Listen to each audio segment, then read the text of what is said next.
Welcome, everyone. We're excited for you. We suspect you might be a little nervous. We kind of are too every year at this time of year, but we think we have provided a really good experience for your student in the coming days and weeks and year, and we hope we can do that for you today too.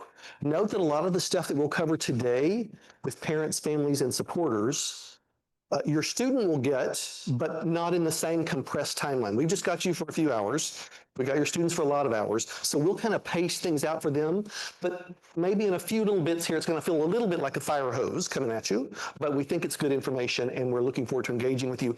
We'll hold time for questions as well. Now, some of you may be students. Let me do a little pitch here. This session is really specifically for parents, families, and supporters. So if you're a student, you can stay if you really feel like you need to, but I'm going to encourage you instead, if you're a student, to slip out in a little bit, to visit some of the activities that are going on around campus, to find your way, to look into every lecture hall that you're going to be in, to find your practicals and your tutorials and your labs.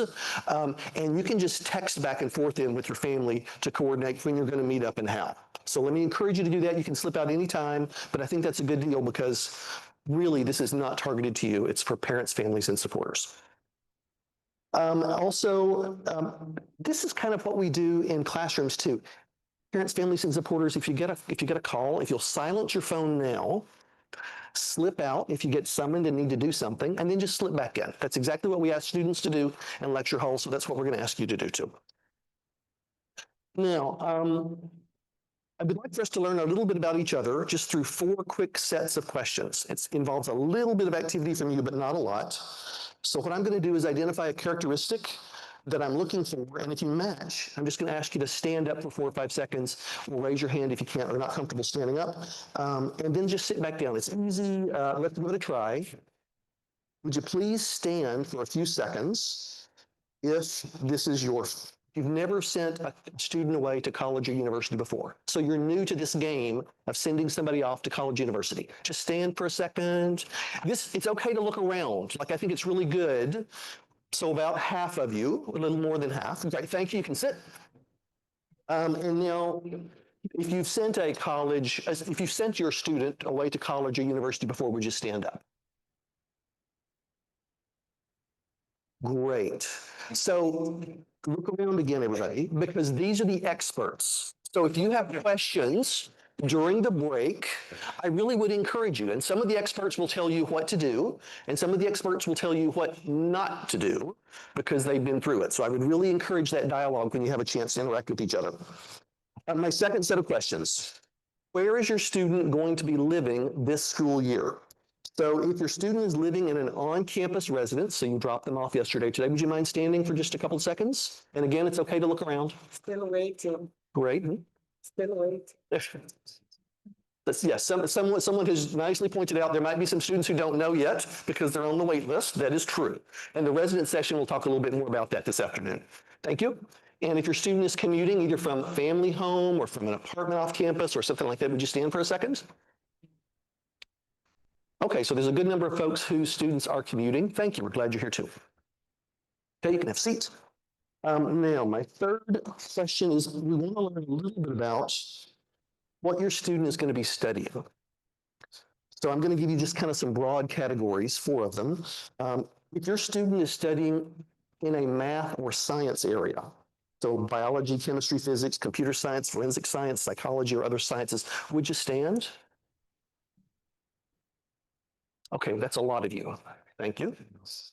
If your student is studying arts or humanities or communications, English, another language, history, theater, something like that, could you stand? Great. Yesterday, we did not have many of you, so I'm glad to see you here today. And if your student is studying social sciences or business, so commerce, management, economics, political science, anthropology, sociology, stuff like that, would you mind standing? Okay, so we have a nice mix of people studying different areas. One more little tag onto that. How many of you think that your student doesn't really know what they're going to be studying? We made them put something on the application, right? But you think maybe they don't know. That's okay. You don't have to stand, but I know there are some of you out there, and we're going to talk a little bit about that as part of our session today. And then finally, this one's a little bit different. I want you to think about how long it took for you to travel from your home, wherever it is, or your student's home, to be here today. Okay, so I'm going to ask everybody to stand, and then when I hit your criteria, you can sit down. So everybody stand. It's easy. I promise I'm not going to be rough on you. If it took you 30 minutes or less to get from home to here today, have a seat and relax. So that's not a surprise. That's about half of the room. If you traveled, let's say, an hour or less, sit down. If you traveled 2 hours or less, sit down. Do you see where I'm going with this in a minute? If you traveled 4 hours or less, sit down. If you traveled 6 hours or less, sit down. If you traveled 8 hours or less, sit down. I'm not surprised yet. Let me take just a second. Keep standing if you don't mind. Your student is going to be studying at a place that has amazing geographic diversity. That is one of the great, great things about being at the University of Toronto, about being at University of Toronto, Mississauga, about being in the Greater Toronto area, and about being in Mississauga, the city itself. This is an amazingly diverse, wonderful place, and your student really benefits from that. How many of you traveled 10 hours or less? Oh, still not losing many. 12 hours or less. 14 hours or less. Okay, those of you who are still standing, if you don't mind, I'm just going to ask you where home is. Ghana? From Ghana. Thank you. Glad. Thank you. Have a seat. 24 hours. Oh, lovely. Taiwan. Taiwan. Taiwan. Great. Thank you. Welcome. China. Great. Thank you. For what province? Oh, promise. province. Province. Liaoning is a. Got it. Thank you. Glad you're here. Oh, All right. Thank you. Am I doing okay? Johannesburg. Johannesburg, South Africa. Lovely place. Thank you. Indonesia. Indonesia. Remind me later, I have some durian candy that I'm going to share with you. Shanghai. Shanghai. Thank you. Glad you're here. Yeah. Shanghai, great. But Mumbai, great. Thank you. We're glad you're here. Yeah. Great. Did I get everyone? Oh, sorry. Yes. Great. Thank you. Yes. Bahrain, great. Lovely. So you can see people put a lot of value in the university experience, but also we really appreciate the choices that you and your students have made to be here, to be at U of T, to be at UTM, and to be in Mississauga. We know that will add and enhance their experience as they interact across all the cultures that are represented here. Now, let me do a quick transition.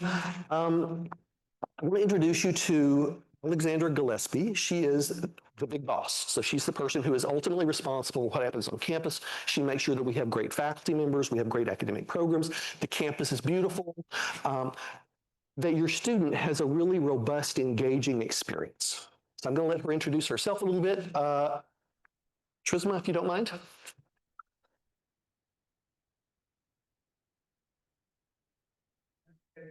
University of Toronto and Principal Alexandra. I'm also a parent and the last few days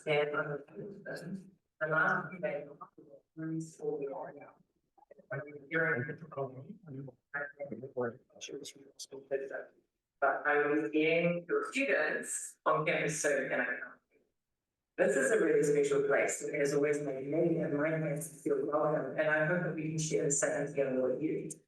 About 5 minutes from where you're sitting, alongside the campus is east and edge, is the Credit River, which is run through this valley for thousands of years. Indigenous communities call it the Miscellaneous, which means the trusting creek.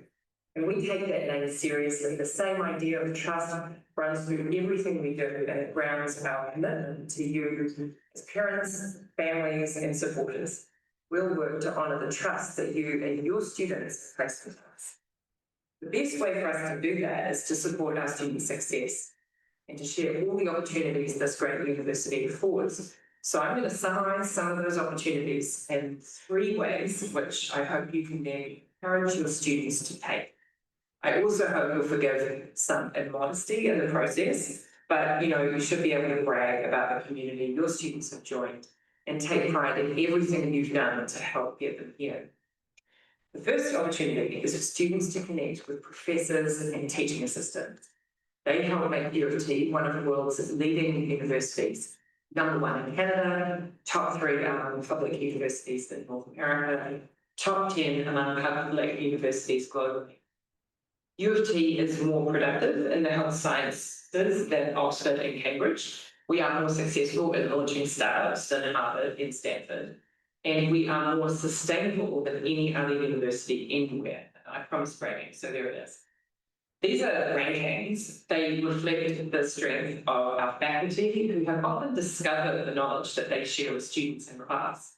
They also assign the strength of our graduate teaching assistants who are up-and-coming researchers who have started to break the ground in their fields. Students should connect with these people as much as they can. Now, what it means is going to every lecture, lab, and tutorial. It also means visiting office hours because these are accounts for students to speak with their teachers one-on-one.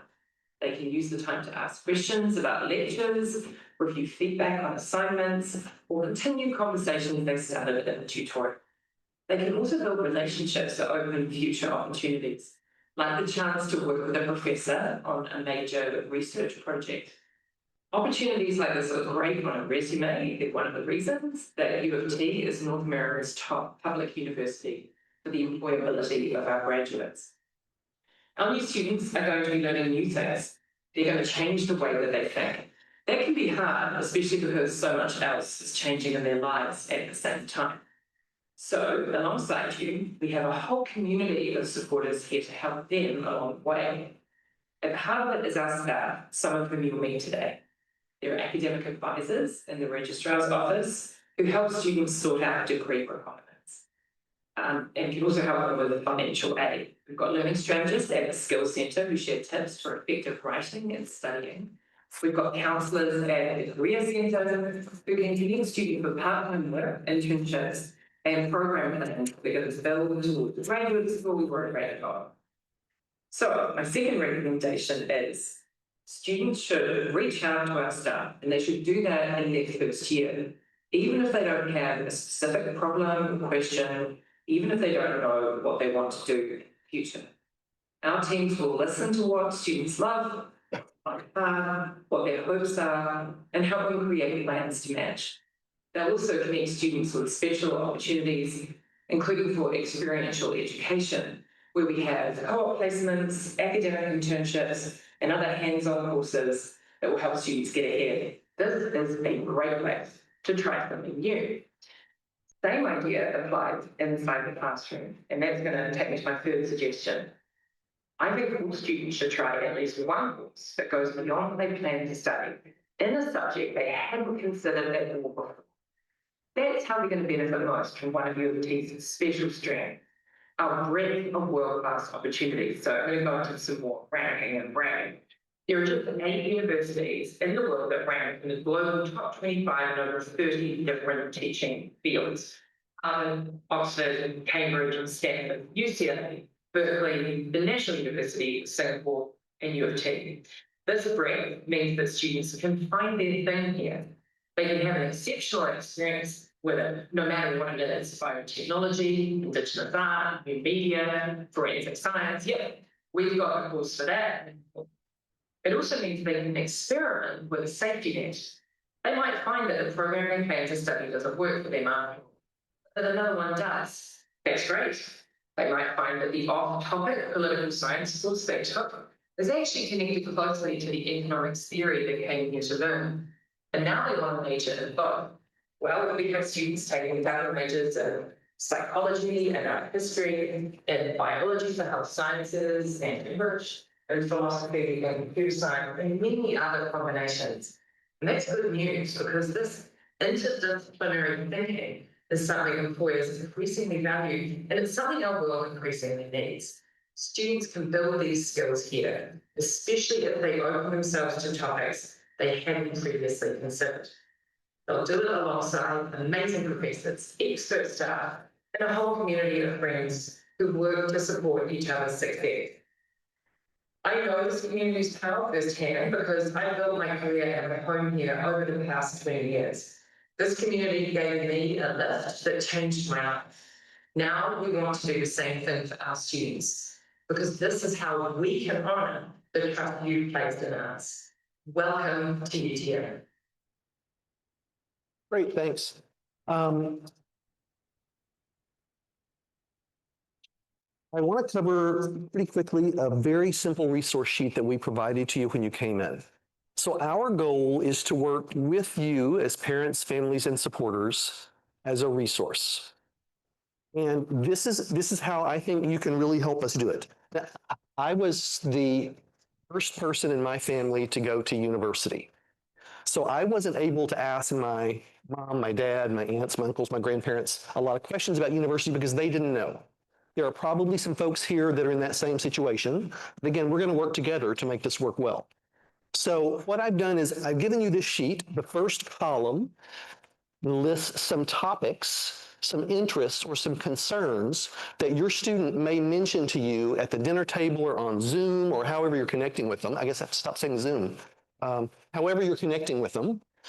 And then the right-hand side for each of those topics has a couple of ideas that you can suggest, things that we do at the university that can help them.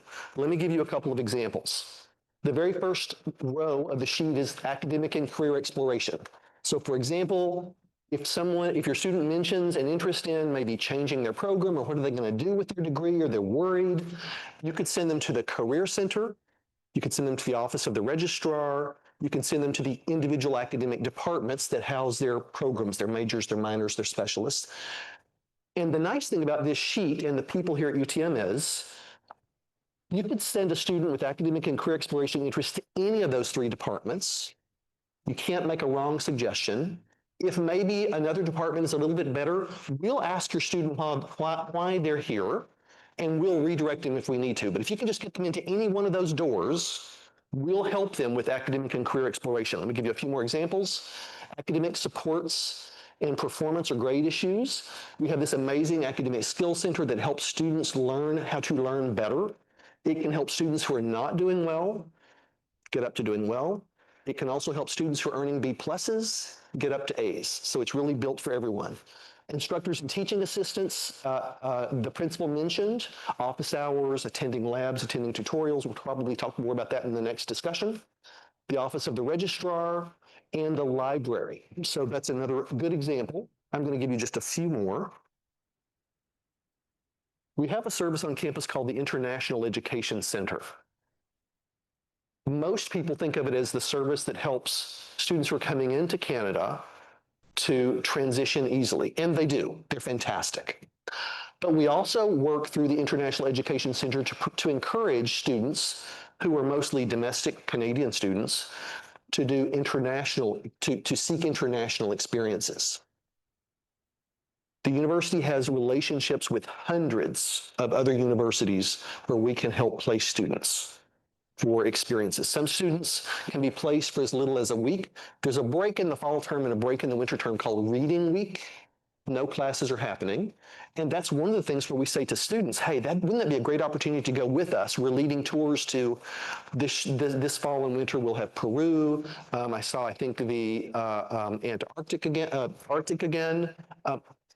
Experiences across the globe for as little as a week, for as much as a semester or a year. Some of them you get academic credit for. Some of them are short and not that academically focused, but they're great experiences. So we encourage you to think about that. One of the main reasons that students and families don't do this is the fear of high costs. These programs, we specifically work to keep reasonably priced, and we have lots of financial resources, grants, to help students do this because we think it's super valuable. One of the things I think that parents are just naturally worried about is their student going to make friends and connections? I worry about, if I'm in a new setting, I worry about that too. So we've given some suggestions here. Every academic department here has something called an academic society. It's kind of like a club. but the Academic Society is a club that actually functions hand in hand with their academic department. There are events like Meet Your Professor Night or Go Bowling with Your Professor Night, stuff like that through academic societies that help them connect with their classmates and with their instructors, along with student governments, cultural clubs, service clubs, political clubs, faith and other interests, lots of them. We have a Center for Student Engagement where we teach leadership skills and service opportunities. We have the Career Center, which provides information on employment, volunteer and service opportunities. And we have our Recreation, Athletics, and Wellness Department where they can engage in all sorts of different ways. Let me give one more example. We are 100% believers that a healthier body leads to better learning. And so some of the ways that we help provide for that are a health and counseling center right on campus that has physicians, nurses, health educators. We also have counselors. And one of the things that typically happens in a student's first year, if they've been in a relationship in high school, is sometimes those relationships, or a new relationship, doesn't play out the way they were hoping. And students sometimes don't know how to sort that out. We have counselors that can help with that. It's also, if your student is traditional age, typically they may have their first kind of encounter with a family member dying, a grandparent, for example. And so if they're struggling with grief, our Health and Counseling Center counselors can help with things like that, with stress management, et cetera. We have 24/7 access to U of T's TELUS Health Student Support Line. They deal with all sorts of great stuff, and again, it's 24/7. And again, I'll mention the Recreation, Athletics, and Wellness Department, where they can connect with others and help support that healthy body that helps support the healthy mind. Now, what do I want you to do with this? I think when a lot of us were kids, we would bring things home to our families, our parents, and they would put them on the refrigerator with a magnet so that it was handy all the time.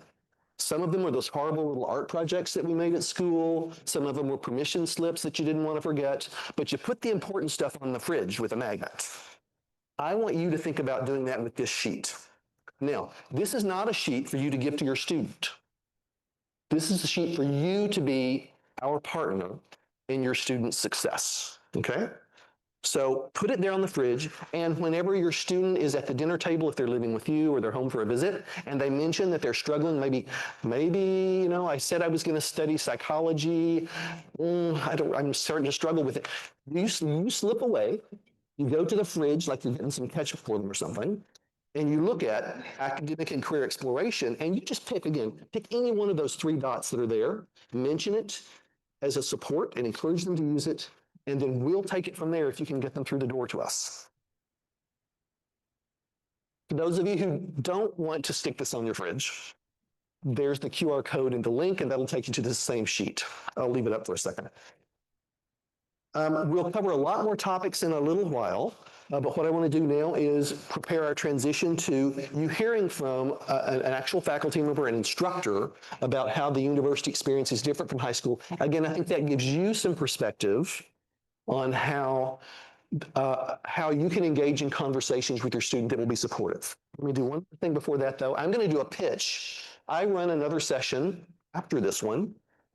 And this is what I'm going to cover in the fireside chat. So I hope this baits you to stay for those discussions. I promise we'll cover all of this, and we'll save lots of time for your questions and your concerns.